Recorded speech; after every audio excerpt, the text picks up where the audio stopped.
મારું નામ કેયુરભાઈ પંડ્યા. આજે સવારે 8 વાગ્યા આસપાસ હું ઘરે હતો ત્યારે ફોન આવેલો કે તમારા કોમ્પ્લેક્સમાં આગ લાગેલી છે. તો તરત જ ઉઠીને સીધો અહીં કોમ્પ્લેક્સે આવેલ અને જોતાં જ અમારા કોમ્પ્લેક્સમાં જ ગઈકાલે જ ફાયરનું ટેસ્ટિંગ કરવામાં આવ્યું હતું, ફિટિંગ કરવામાં આવ્યું હતું. તેથી કોમ્પ્લેક્સનું તમામ મશીનરી ચાલુ કરી અને આગ કેવી રીતે ઓલવાય તે ચાલુ કરવામાં આવી હતી પ્રક્રિયા. અને ફાયર ડિપાર્ટમેન્ટને પણ તરત કોલથી જાણ કરી બોલાવવામાં આવેલ હતી. અમારા કોમ્પ્લેક્સ દ્વારા અને બાજુનું જે કોમ્પ્લેક્સ આવેલું રહ્યું બંને કોમ્પ્લેક્સની ફાયર સિસ્ટમ જે લાગેલી હતી ખૂબ જ ઉપયોગી નીવડી અને બંને કોમ્પ્લેક્સની ફાયર સિસ્ટમથી આગ ઓલવવાનું ચાલુ કરવામાં આવ્યું હતું. થોડાક સમયની અંદર જ ફાયરની ટીમ આવતા આગ અત્યારે સંપૂર્ણ રીતે કાબૂમાં આવેલ છે.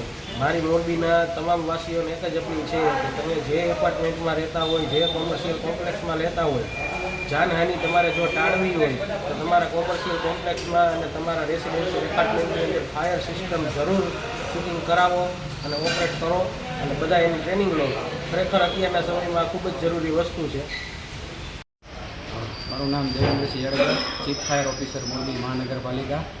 આજરોજ સવારે 8 વાગે કંટ્રોલ રૂમમાં કોલ આવેલો હતો કે ઓમ શોપિંગ કોમ્પ્લેક્સ એક દુકાનમાં આગ લાગેલી હતી. તુરંત જ આપણે આપણું નાનું ફાઇટર રવાના કરેલું હતું, સાથે સાથે બીજું મોટું ફાઇટર પર રવાના કરેલું હતું.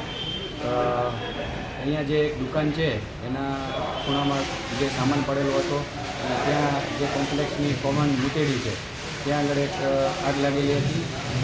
હાલે તે કારણ જાણવા મળેલ નથી અને હાલ આગ કાબૂમાં છે.